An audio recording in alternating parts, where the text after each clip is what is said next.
ఎలా బతుకుతారు? కానీ అట్లాగే ఉండాలి, అప్పటి ధర్మం అది. అప్పుడు ఈయన ఏం చేశాడు, వాళ్ళంతటికి వాళ్ళ పని ఎలా చేయాలో నేర్పించాడు.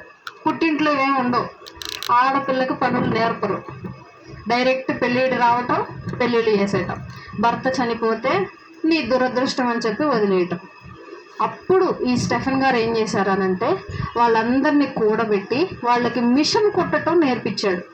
బట్టలు ఎలా కుట్టాలి అని చెప్పి నేర్పించాడు, కూరగాయలు ఎలా అమ్మాలి నేర్పించాడు. ఇదంతా నాకు క్రీస్తు చెప్పాడు అని చెప్పి బోధిస్తూ ఈ పనులన్నీ నేర్పిస్తే చుట్టుపక్కల ఉన్న పెద్దలందరూ ఇది చూసి అసూయపడి వీడిని ఇట్లాగే వదిలేస్తే మొత్తం ఊరంతా మార్చేసుకుని తన వైపు తిప్పేసుకుంటాడు, మన మాట ఇంకెవరు వినరని చెప్పి తన మీద నిందలు వేసి ఊరు బయటికి తీసుకువెళ్ళి రాళ్లతో కొట్టి చంపేశారు. అప్పుడు ఆఖరి క్షణంలో ఆయన మోకరించి ప్రార్థన చేస్తూ ఈ మాట అంటాడు, మోకాళ్ళుని ప్రభువా, వీరు నన్నెవరైతే కొడుతున్నారో వీళ్ళెవ్వరికి వారు చేసేది తెలీదు.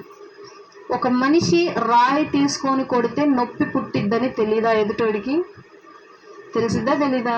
మరి ఎందుకన్నాడు ఆ మాట? అయినా వాళ్ళకి ఏం తెలీదు అని. రాళ్లతో కొడితే చచ్చిపోతాడని తెలీదా? స్టెఫెన్ గారు ఆ మాట అన్నారు ఎందుకు? యేసుక్రీస్తు ప్రభువారు సిలువ మీద ఉన్నప్పుడు ఫస్ట్ మాట, పాపం వీళ్ళకి ఏం తెలీదు, వీళ్ళని క్షమించు తండ్రి అని అంటున్నాడు. కొడితే దెబ్బ తగులుతుందని, కొరడాలతో కొడితే వీపు అంతా వాసిపోయి వీపు మీద ఉన్నటువంటి చర్మం అంతా పోయి రక్తం కారుతుంది ఏర్లే అని చెప్పి అక్కడున్న సైనికులకు తెలీదా? అన్యాయంగా మనమే అబద్ధ సాక్ష్యాలు చెప్పి ఆయన్ని చంపేశామని అక్కడున్న ప్రజలకు తెలీదా? అన్నీ తెలుసు, ఒక మనిషిని అన్యాయంగా చంపేస్తున్నామని కూడా వాళ్ళకి తెలుసు. అయినా సరే దేవుడు ఏమంటున్నాడు, వీళ్ళకి తెలీదు. ఏం తెలీదు? నేనే అంటే క్రీస్తు అనేవాడే నిజ దేవుడు అని వాళ్ళకి తెలియదు. వారి చేతులతో ఆయనను హింసిస్తున్నారు అని వాళ్ళకు తెలియదు. ఎప్పుడు తెలుస్తుంది? ఆయన చనిపోయాక ఆయన శిష్యులు సువార్తను ప్రకటిస్తూ ఉన్నప్పుడు వాళ్ళకు తెలుస్తుంది. కాబట్టి అప్పుడు దాకా వీళ్ళకి ఏమీ తెలియదు, అమాయకులు. వీళ్ళనేమి చెయ్యొద్దు, క్షమించండి. మనము కూడా అలాగే ఉండాలి. మనము ఉన్న భక్తి జీవితంలో, మనం నడిచే భక్తి క్రమంలో మన దగ్గరికి ఎన్ని శ్రమలు వచ్చినా, మనల్ని ఎవరేమైనా అన్నా, అన్యాయంగా అన్నా, మనం ఏం చేయాలి? వాళ్ళని క్షమించాలి. మనం క్షమిస్తే అప్పుడు దేవుడు ఏం చేస్తాడు? మనం చేసింది దేవుడు క్షమిస్తాడు.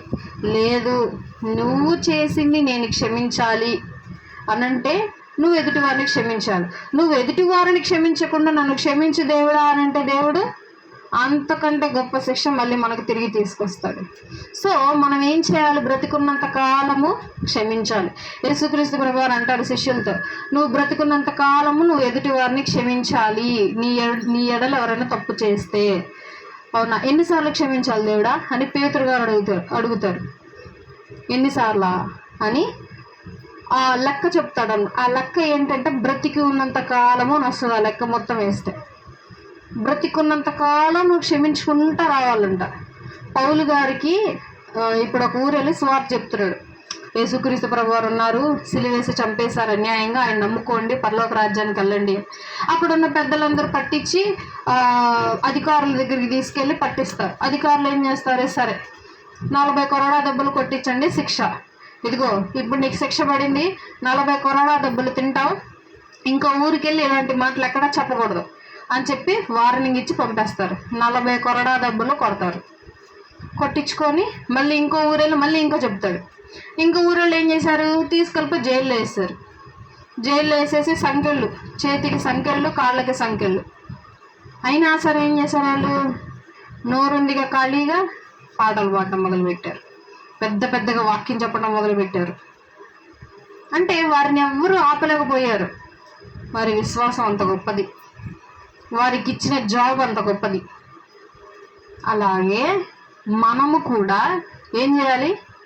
దేవుని యందు ఇదే విధమైనటువంటి క్రమాన్ని కొనసాగిస్తూ ఉండాలి. ఇంకో వచనం చూద్దాం. ద్వితీయోపదేశకాండము 33:1.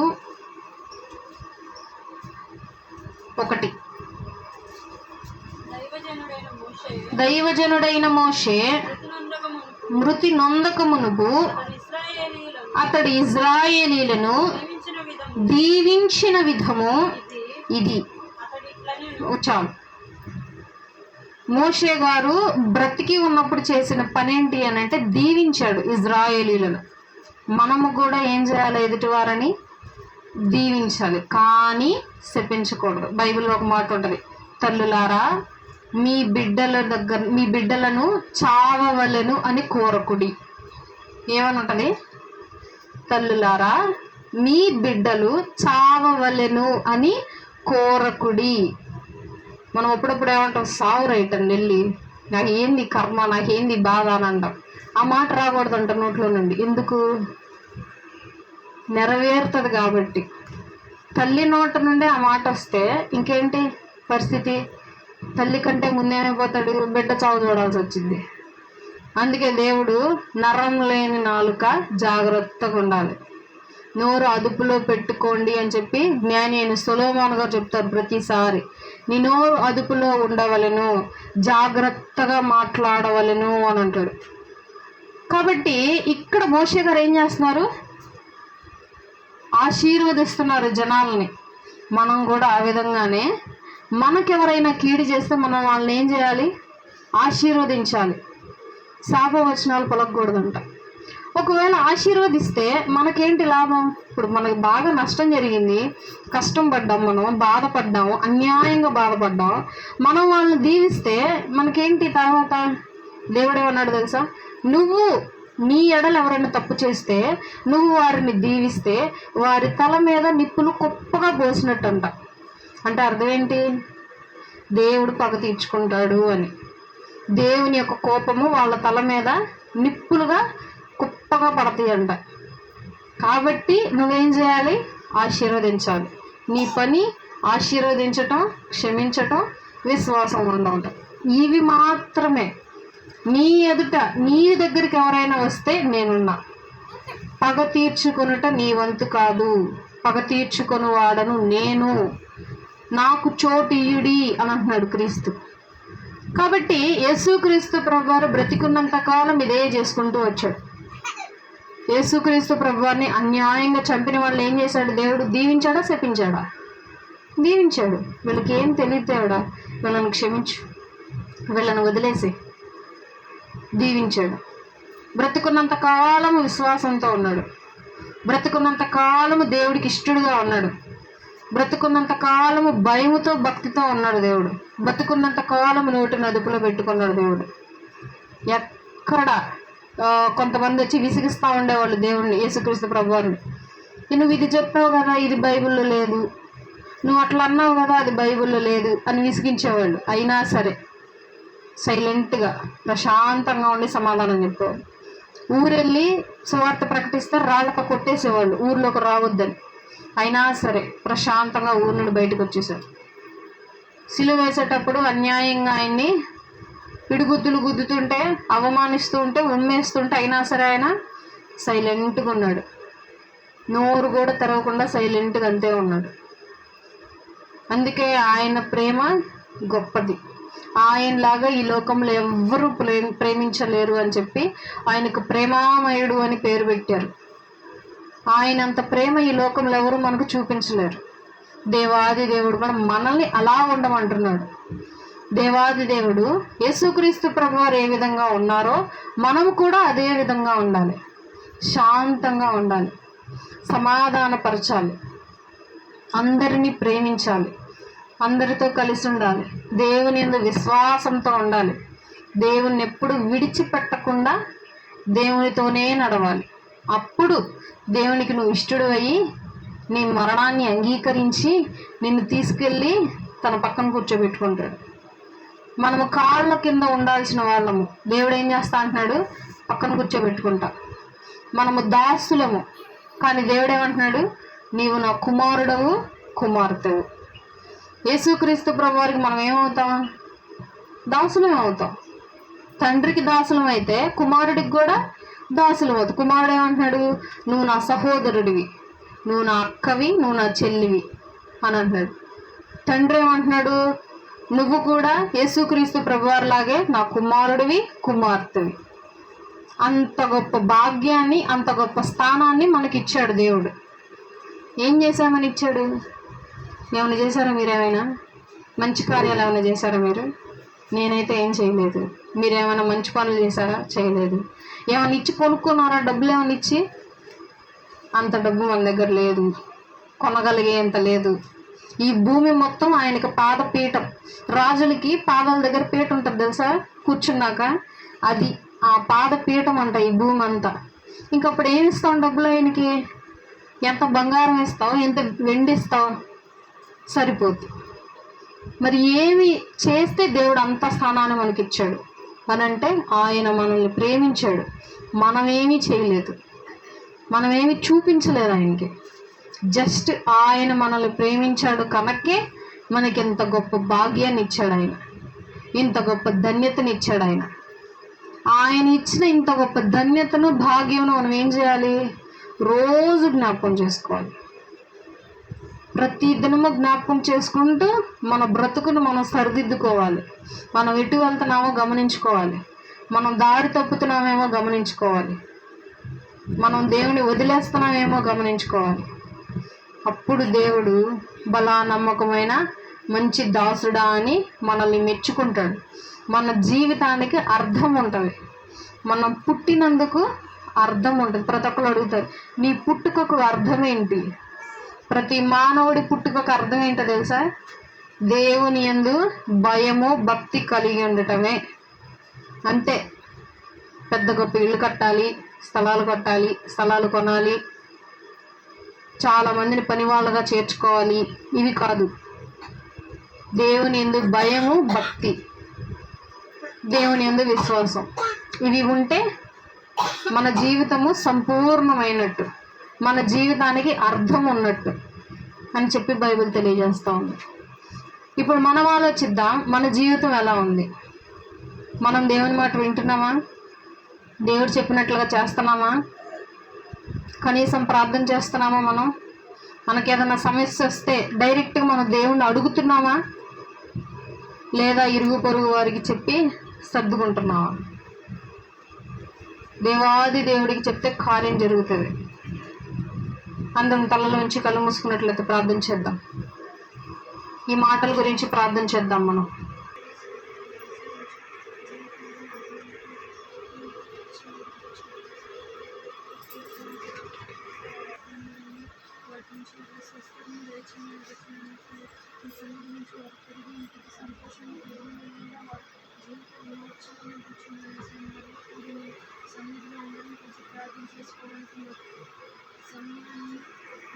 స్తోత్రం.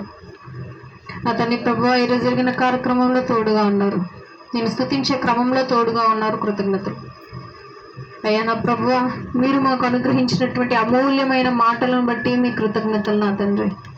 అయ్యా నా ప్రభువా, మీరు మాకు తెలియజేసిన విధంగా నా తండ్రి, మేము మరణించే లోపు నా తండ్రి ప్రభువా, మా యొక్క జీవితమును ఏ విధంగా సరిదిద్దుకోవాలో మీరు మాకు ఈరోజు నేర్పి ఉన్నారు. కృతజ్ఞతలు. మీ వాక్యమును ప్రతి ఒక్క హృదయంలో భద్రపరచండి. వారి జీవితంలో ఈ మాటలు జ్ఞాపకం ఉంచుకొని నా తండ్రి ప్రభు, ఎక్కడైతే దారి తప్పే క్రమంలో నా తండ్రి ఈ యొక్క మాటలు వారికి హెచ్చరికగా ఉండటకు సహాయం చేయండి. ఈ యొక్క మాటలతో ప్రతి ఒక్కరిని దీవించండి, ఆశీర్వదించండి నా ప్రభువా. అయ్యా నీ యొక్క వాక్యం హృదయంలో భద్రపరచండి, ఫలింపజేయండి నా తండ్రి. నీకే స్తుతులు ప్రభువా. మా కొరకు మీరు చేసిన త్యాగము గొప్పది నాయనా. మీరు చేసిన త్యాగమును బట్టి, మీరు చూపించిన కృపను బట్టి మీ కృతజ్ఞతలు. ఎదుటి వారిని శపించే విధంగా కాకుండా ప్రభువా, దీవించే వారిగా మమ్మల్ని మార్చండి, మా నోటిని మార్చండి నా తండ్రి. మీకే స్తోత్రము. నీ యందు అధికమైన విశ్వాసం మేమందరము కలిగిన ప్రభువా, నీ యొక్క రాజ్యంలో పాలిభాగస్తులు ఏ కృపను అనుగ్రహించండి నా తండ్రి. నీకే స్తోత్రములు ప్రభువా. ఇక్కడ ఉన్న ప్రతి ఒక్కరిని మీరు జ్ఞాపకం చేసుకోండి అయ్యా. వచ్చిన ప్రతి ఒక్కరు ఏదో ఒక సమస్యతో వచ్చి ఉన్నారు నాయన నీ యొక్క సన్నిధికి. నీవు ఎరిగి ఉన్నావు నాయన, ప్రతి ఒక్కరి జీవితంలో ఏ విధంగా ఉన్నాయో, ప్రతి ఒక్కరు ఏ విధమైనటువంటి సమస్యలతో కొట్టుమిట్టాడుతూ ఉన్నారో నీవు ఎరిగి ఉన్నావు అయ్యా నా తండ్రి. ప్రతి ఒక్కరిని దర్శించండి, ముట్టండి, స్వస్థపరచండి, కావలసిన ప్రతి ఒక్కటిని అనుగ్రహించండి అయ్యా వారి జీవితంలో ఏది కొరతగా ఉన్నదో, వారి జీవితంలో ఏది లేక మిమ్మల్ని అడుగుతూ ఉన్నారో తండ్రి ప్రభా, నీ యొక్క చిత్తానుసారంగా ప్రతి ఒక్కటిని అనుగ్రహించండి. నీ యొక్క నామంలో ప్రతి ఒక్కరికి అనుగ్రహించండి. అయ్యా వచ్చిన ప్రతి ఒక్కరిని దీవించండి, ఆశీర్వదించండి. వారి బిడ్డలను, వారి కుటుంబీకులను, వారి ఇరుగు పొరుగు వారిని జ్ఞాపకం చేసుకోండి. ఆ తండ్రి నీకే స్తోత్రములు ప్రభువా. అయ్యా మరలా వచ్చే ఆదివారం నాయన మేమందరం ఇదే విధంగా సమకూడి ప్రభువా, మట్టలాది వారమును మేము జరుపుకొనబోచున్నాం నాయ తండ్రి. నిన్ను రాజుగా ఊరేగించిన విధానమును మేము తండ్రి ప్రభువా జ్ఞాపకం చేసుకోబోతా ఉన్నాం నాయన. అయ్యా నిన్ను మేమందరం రాజుగా కొలుస్తా ఉన్నాం నాయన. మా కొరకు నా తండ్రి ప్రభా నువ్వు భూలోకానికి వచ్చి దీనుడుగాను దరిద్రుడుగాను తండ్రి ప్రభా మా మీద చూపిన ప్రేమను బట్టి తండ్రి ప్రభా మేము స్తుతిస్తూ ఉన్నాం నాయన. అయ్యా రాజరికాన్ని వదిలేసి ఉన్నావు నాయన. నువ్వు రాజసింహాసనాన్ని మా కొరకు వదిలేసి ఉన్నావు నాయన. అయ్యా తండ్రి భూలోకంలో నిన్ను రాజుగా నా తండ్రి ప్రభా ఊరేగించిన క్రమమును తండ్రి ప్రభా మేము జ్ఞాపకం చేసుకోబోతా ఉన్నాం తర్వాత వారంలో. అయ్యా నీవు ఇచ్చిన గొప్ప ధన్యతను బట్టి కృతజ్ఞతలు, నీవు ఇచ్చిన రోజును బట్టి కృతజ్ఞతలు. ఎంతోమంది ఈ రోజును చూడలేక తండ్రి హాస్పిటల్ పాలైన వాళ్ళు ఎంతోమంది ఉన్నారు. చావు బ్రతుకులు కొట్టుమిట్టాడుతూ ఉన్నవారు ఎంతోమంది ఉన్నారు. అయ్యా నీవు గొప్ప కృప మా ఎడల చూపించి నీ సన్నిధిలో నిలవబెట్టి నేను స్తుతించి ప్రార్థించి నీ అమూల్యమైన మాటలు వినే కృపను నా తండ్రి ఇక్కడున్న వారికి నీ నాకును అనుగ్రహించావు. కృతజ్ఞతలు. మినిస్ట్రీని ఆశీర్వదించండి, దీవించండి, అభివృద్ధిపరచండి. అయ్యా నా తండ్రి ప్రభువా మరలా తర్వాత జరగబోయే సండే స్కూల్ కార్యక్రమంలో తోడుగా ఉండండి. సండే స్కూల్ కార్యక్రమంలో ఉన్న ప్రతి ఒక్క బిడ్డలని మీరు జ్ఞాపకం చేసుకోండి. అయ్యా బిడ్డలు ఈ టైంలో ఎగ్జామ్స్ రాస్తూ ఉన్నారు నాయన. ఆ బిడ్డలను జ్ఞాపకం చేసుకోండి. బిడ్డలకు తెలివిని, జ్ఞానమును, జ్ఞాపక శక్తిని అనుగ్రహించండి. 10th క్లాస్ పిల్లలు ఎగ్జామ్స్ రాస్తూ ఉన్నారు. బిడ్డలకు తెలివిని, జ్ఞానమును అనుగ్రహించండి. బిడ్డలు మంచిగా చదువుకున్న తండ్రి వారి జీవితాలను తండ్రి ప్రభా సకారంగా మార్చుకునే కృపను వారికి అనుగ్రహించండి. నా తండ్రి నీకే స్తోత్రాలు. యుద్ధాలు జరుగుతూ ఉన్నాయి నాయన. యుద్ధాల మూలంగా నా తండ్రి కొరతలు ఏర్పడుతూ ఉన్నాయి నాయన. సహాయం చేయండి నా తండ్రి. యుద్ధాలన్నీ సణుగుమణిగి నా తండ్రి ప్రభా అందరూ ఐక్యంగా తండ్రి ప్రభా కలిసిమెలిసి ఉండే కృపను, భాగ్యమును అనుగ్రహించండి. నా తండ్రి ప్రభా నీకే స్తుతులు చెల్లిస్తున్నాం నాయన. ఈ యొక్క మాటలు, ఈ యొక్క వాక్యము నా తండ్రి మేము దినదినము నెమరవేసుకునే కృపను మా అందరికీ అనుగ్రహించు. నా ప్రభా యొక్క కూడికను ముగించుకొని స్వగృహాలకు వెళ్ళగొట్టుగా రాకపోకల్లో మీరు తోడుగా ఉండండి. అయ్యా గత వారం అంతా నీ రెక్కల కాపుదల్లో భద్రపరిచావు, నీ కృతజ్ఞతలు. మరలా రాబోయే వారం అంతా నీ రెక్కల కాపుదల్లో భద్రపరిచి మరలా వచ్చే ఆదివారం మేమందరం ఇదే విధంగా సమకూడి నేను స్తుతించి గణపరిచే భాగ్యమును నాకును ఇక్కడ ప్రతి ఒక్కరికి అనుగ్రహించమని యేసు నామమున పెట్టి అడిగి వేడుకొంచు ప్రార్థిస్తున్నాం తండ్రి. ఆమేన్. మన తండ్రి దేవుని ప్రేమయు, కుమారుడైన యేసుక్రీస్తు ప్రభువారి కృపయు, పరిశుద్ధాత్మ అన్యోన్య సహవాసము మనందరికీ ఎల్లప్పుడూ తోడేయండి నడిపించునుగాక. ఆమేన్. అందరికీ వందనాలు. అయితే